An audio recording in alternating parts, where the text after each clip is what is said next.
Now in this section, we're going to talk about note names. How do we name the notes? Okay, so you might already know that, and I'm sorry if I'm kind of repeating something that you already know. So here in the States, people name, or musicians use A, B, C, D, E, F, G, and then again A, B, C, D, E, F, G, and then again A, B, C, D, E, F, G, and so on.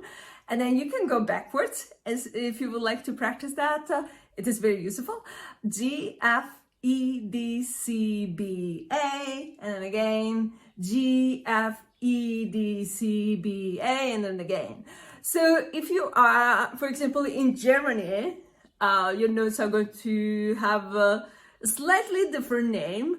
You will call that A, H, C, D, E, F, G, A, H, C, D, E, F, G. That's a very strange thing, but apparently somebody had mistaken the B for an H, so they called it that way. So that was a mistake.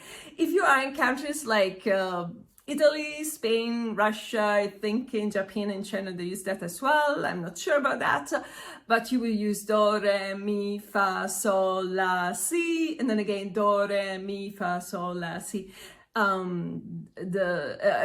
Sometimes it is kind of a fixed do, a fixed si. Sometimes it is okay. That's too complicated for a first lesson. Let's not talk about that. That's really too complicated. Okay, so now press the stop the video and practice whatever notes you want to use. Practice saying the notes up and then down, upwards, downwards.